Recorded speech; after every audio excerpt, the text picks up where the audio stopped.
I hear Santa. Or is it just Cindy? It's just me.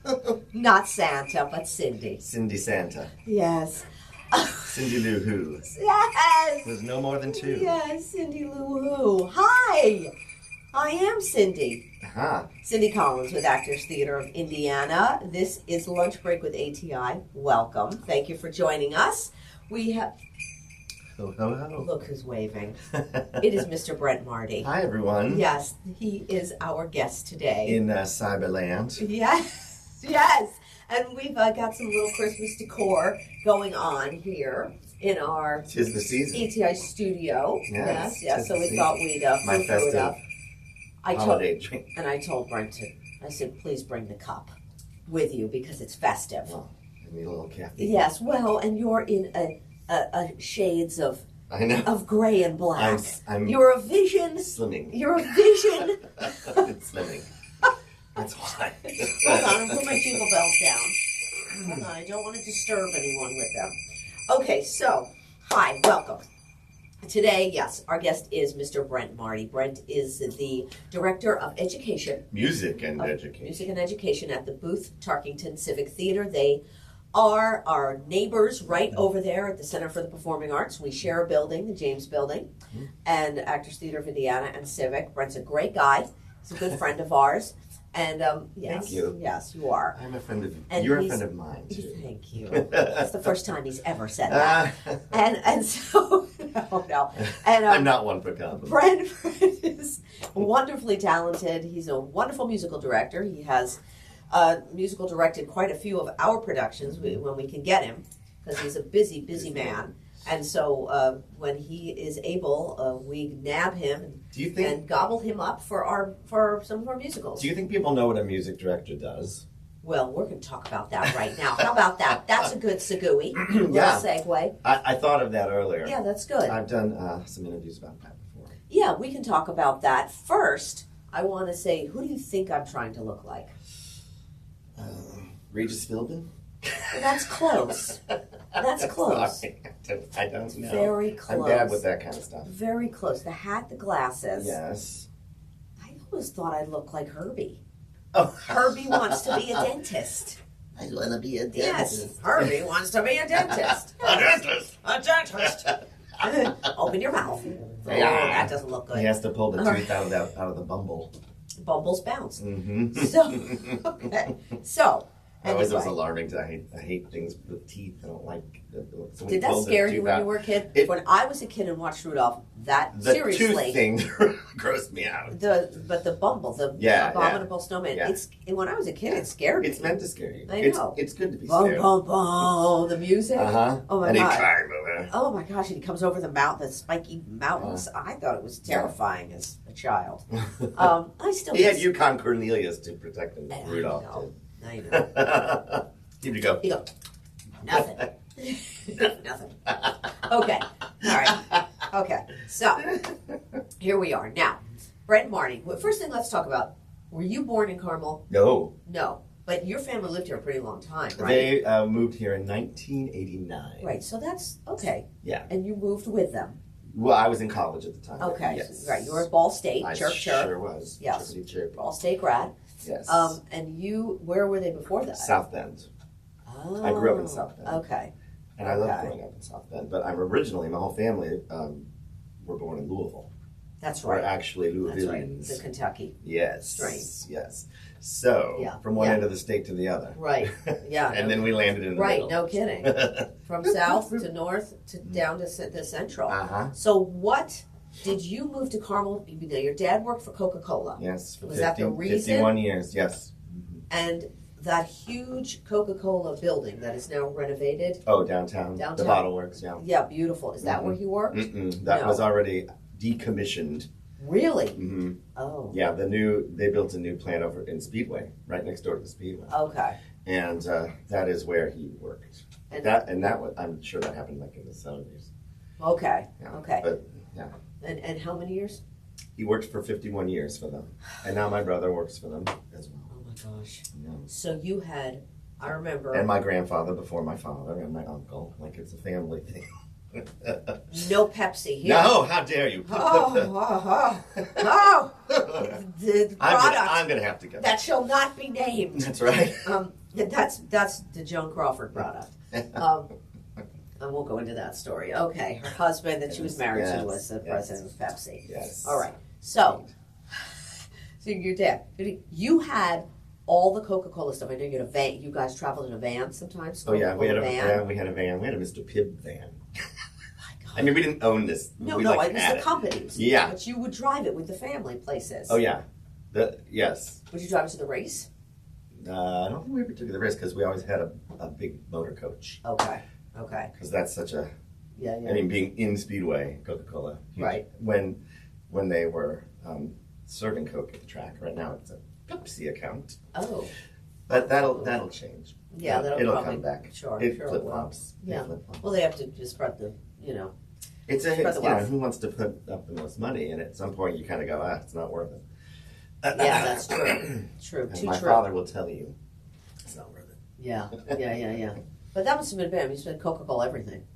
I mean, Coca-Cola, lots of things. Yes. Yeah. Oh my gosh. Yes, and interestingly, Yeah. Coca-Cola has a big connection to Christmas because the idea of Santa Claus that we have today with the red suit and the white beard and that was all part of an ad campaign that Coca-Cola did in the 1930s. Really? So an artist named Hayden Sundblom, who's from South Bend, created that image that we now associate as Santa Claus. Because before that it was You're more welcome, of a, America. Yeah, you can thank Coca-Cola. Because before that it was they had like a little elf and ladies drinking, they're sipping, it was very... Yes. It was a thing. I love those. Mm-hmm. But before that image, and that's funny that it's the current, we say that's current, what we know. But that's what we know as looking like Santa Claus.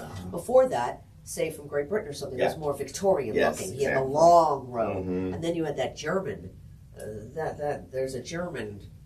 It's kind of a scary thing that comes back. What's he called? I don't know, but he's like this elf. I know, it's a scary thing. It's like, and it's a little scary. It scares the children. I can't think of the name of it. Somebody will post a comment. They'll say what it is. Yeah, leave it to the Germans. But I'm kidding. So, okay. So, there we have that. Now, musical directing. That's true, because a lot of people don't even know what goes into all the different aspects of putting a production together. A lot of times they think when you say musical director that you're directing the musical. And that's not at all. Not what it is. Not at all. There is a director. There is a musical director. If it's a musical, there usually is a choreographer. There is, of course, then you go on and a stage manager, designers, all the running crew, and then you get to the actors. Bottom of the heap. The actors, the performers, the ones that everyone sees. That's right. And you don't see these other people like you. So a lot of times musical directors are also conducting the show. So they're in the pit or they're up in the loft. Mm-hmm. Sometimes on stage. Sometimes on stage. So you will see. Yep. But not even then, because sometimes the musical director is not conducting the show. They are just musical directing and rehearsals. And they left. And they're gone. And then you have the conductor, the manager. So so go. So what you just did, the show you just did, Violet. The orchestra was on stage, and Nathan Perry was our musical director. And he played the show. And conducted. From the piano, which is another thing. That's hard. That's a whole other thing. I know. And Brent, I will say all of the people we use as musical directors can do all that. You guys... I mean, you and Nathan and Terry Woods are all across the boards. I mean, quadruple threats when it comes to being musical directors. It's not easy because not many. I know. Keeps me employed. That's right. The more you can do, the more you work. Yes. So basically, my job as a music director is to teach the score to the cast and to the orchestra, and rehearse them thusly. Yeah. So there's an element of interpretation. There's an element of research to know what has gone on previously with the score, and then bringing it to life within the vision of the director. Obviously, you work as a team, so the director has the final say on things. But I enjoy the teaching, like working one-on-one with an actor is always fun. Yeah. Ensemble, that's fun too. Well, it can also be, though, I'll tell you, as a musical director, when you're in rehearsal can be tedious at times. I mean, it is, because it's repetition. And in rehearsal, you're going over and you're going over and you're going over your material. And for the musical director, teaching an entire cast parts and the parts in the ensemble numbers, and going over, of course, the solos with the leads and the duets and everything. That is a ton of work. And sometimes you are with a certain, like say the alto line. You're here. Let me play the line, and let me play it again. And let me play it again. and most people, and I certainly still do this. You record. Oh well, now it's a thing because you have a phone that does it for you. Now you have your phone. I used to bring in the recorder. Yeah. People were bringing in boom boxes back in the day. Those little mini tapes. Remember those? Like you take to a lecture hall or something. Yes, and I had one of those for a while. I had a Walkman I used forever. So you bring in old school. Oh God, are you kidding? Didn't you record your music? Now, of course, we can do it on our and there are different processes. Like the process that ATI uses, a rehearsal process, as opposed to Civic, is very different because you're a professional, fully professional company, and so you are working basically 9 to 5. Sometimes that adjusts, but 8-hour days. Yeah. And so teaching, like I'll teach the score in 2 days. I know. Boom. Because we have 2 weeks of rehearsal. Yeah, 2 weeks, and you better go home and learn it. The music is taught in 2 days, but anybody who's worth their salt comes in being very familiar with the score. Any performer in our business, they get themselves familiar. They get the score early. They get the script early. And you have. Wow, that's weird. There you go. Wow. Okay, we just had a Wi-Fi blackout. Welcome back. Yikes. Oh my gosh, or welcome. Welcome. If you're just tuning in. Just tuning in. I'm Brent exactly. Marty. This is Cindy. Okay, here we are. I'm here today. So we were talking about everything that goes into musical directing and everything that goes into the shows. And your process. Preparing. When I was younger, you had to go to the library. You had to listen to the album. Or buy the album, bring it home. Go and copy stuff from the library from the score. Check out the score. I mean, today there is so wealth. It's kids these days. Unbelievable. So if they don't, if you don't know something today, there's no excuse. Well, there is no excuse. You're living under a rock because I tell my students that all the time. It is at the touch, at your fingertips. Yes. I mean, you can print out sheet music. You can print it in your key. Yes. You can do all the things. Yes, it's so magical. easy. I used to get It'll stuff play it for you It'll play it for you. Play your life. I used to get stuff transposed. I used to have to have pay people to transpose it and make. And then handwrite it. Oh, I have some of that stuff. Handwritten. I mean, music. There is a certain charm to that. Oh, I know. That's why I keep it. Yeah. That's why I save it. So when I'm in my rocker, I can look back. Remember this look back and look at that song I did that was handwritten. All that jazz. Oh. Now it's called All That Geriatrics. That's right. I'm changing the title.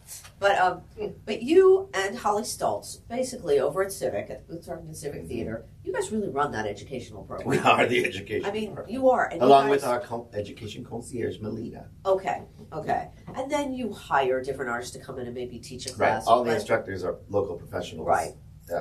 With either a strong background in education or actual teachers that they teach in local schools. Yes. So we endeavor to do that, and that brings the best to our students. At Junior Civic. It's Junior Civic, and it's an excellent program, I have to say, because the kids come out of there are great kids, and they're really. That is not easy what you do. What you and Holly You're telling me. You see this right here. It's not easy because to say that you're a teacher or you're an instructor and that's not to be taken lightly. Well, we're doing the Lord's work. It's very, very difficult. It's very. I mean, no, it's now. Don't get me wrong. Yeah. It's enjoyable because I love what I do. Sure. Like we all love what we do. So, so when you are assumedly teaching, it's what you love. So the kids take that too. Of course they do, but it's not easy you have to convey everything to people. The same thing as being a director, musical director, choreographer. That is conveying. That is not just because you can do it, just because if you're a dancer or a singer, right? Which being those other things is very difficult because conveying the vision. And we're not just teaching kids to act and sing and dance. We're teaching life skills. Exactly. Because the collaborative nature of theater and what we do is essential to how you work in the world, how you are, your teamwork, your self-confidence, your ability to work with others, all of those things are integral to what the arts and specifically theater, because you can't do theater is not a one person. Like if you play a violin, you can go on a stage and play a violin and it's just you. You know, that's all you. But if you're doing a play or a musical, there's usually 15 or 20 other people who are not on stage. You know, maybe more depending, who are working to create that, including the design team, the artistic staff. It's all about collaboration, and it's all about collaboration. That's right, which is also what I love about it, right? Me too. Yeah. That's what I love. Yeah, because otherwise it's so lonely. Yes. You know. Well, and you're and hopefully you're not working with a jerk. Well, and sometimes you do. Sometimes you do. Know, just like every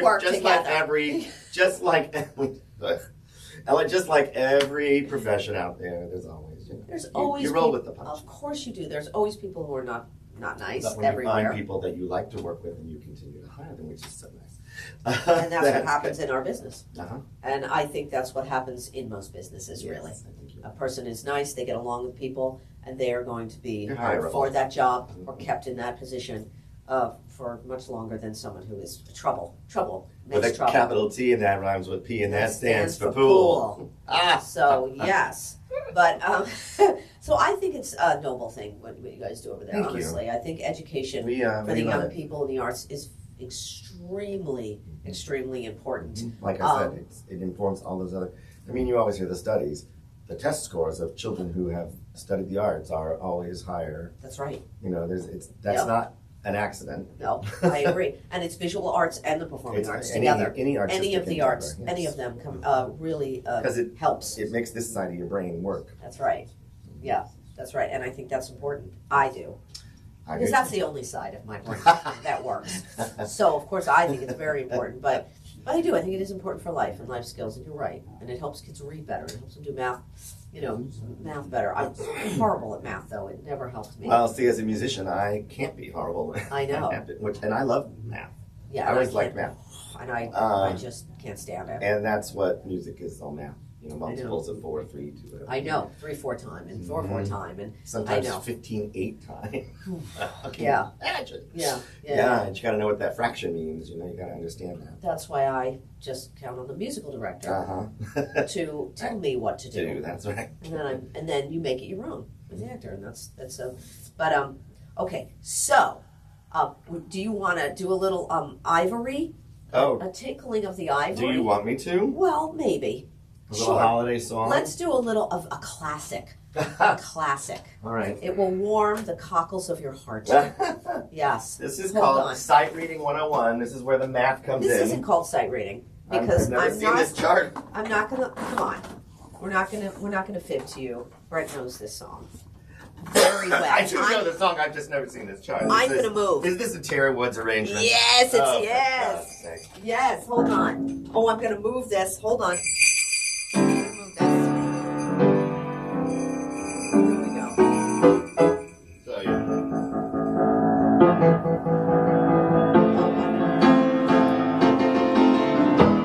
You're a mean one, Mr. Grinch. You really are a heel. You're as cuddly as a cactus. You're as charming. Oh, you're a monster, Mr. Grinch. Your heart's an empty hole. Your brain is full of spiders and you have garlic in your soul, Mr. Grinch. Great lyrics. Oh, I wouldn't touch you with a 39.5-foot pole. Here we go. One more verse. You're a vile one, Mr. Grinch. You have termites in your smile. You have all the tender sweetness of a seasick crocodile, Mr. Grinch. Given the choice between the two of you, I'd take the seasick crocodile.